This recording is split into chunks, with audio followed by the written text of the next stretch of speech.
Привет, друзья! Подпишитесь и поставьте лайк прямо сейчас, будет очень интересно. Начинаем наш выпуск новостей кратко о главном. До 11 возросло число пострадавших в результате ударов русских военных преступников по Запорожью. Под обстрел попал обычный супермаркет АТБ, военный объект по версии Кремля. Среди раненых 6-летний ребенок, 2 спасателей и полицейский. По всему временно оккупированному Крыму уже более часа раздаются взрывы под ударом военной инфраструктуры и нефтегазовая промышленность. В Гвардейске прямое попадание по нефтебазе. Также успешно атакована Смоленская ГРЭС. На территории станции возник пожар. В Урюпинске горит нефтебаза. Местные жители сообщают об успешных прилетах. В Краснодарском крае вновь успешно атакован Афипский НПЗ. В Ярославле вновь атакован НПЗ ПАО «Славнефть Янос». Об этом сообщают местные каналы. Ранее в городе звучал сигнал воздушной опасности. Силы специальных операций поразили поезд с ГСМ и ряд других целей на оккупированных территориях. В оккупированном Крыму, вблизи села Янтарное, ударные БПЛА ССО поразили поезд из ГСМ для оккупационных войск в движении, а также отработали по нефтебазе в селе Батумине. В Донецкой области в селе Марьяновка ССО поразили станцию РЭП, а в районе Докучаевска произведено поражение Центра подготовки вражеских операторов FPV. В Белгороде прилеты по ТЭЦ-Луч. В большинстве районов города блокаут. Серьезное повреждение инженерной инфраструктуры подтверждает губернатор.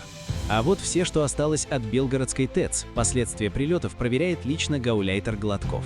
Ну что ж, похоже, повреждение очень серьезное. В Ростове-на-Дону более 1400 домов остались без отопления и горячей воды. Причина – авария на ТЭЦ-2 после прилетов украинских дронов. Хотели заморозить Украину, а мерзнут сами. Дроны СБУ повредили еще одну платформу Лукойла в Каспийском море. Генштаб и силы специальных операций ВСУ заявили о поражении Астраханского ГПЗ.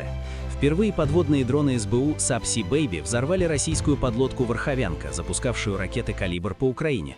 Теперь будет на 4 ракеты меньше в общем залпе.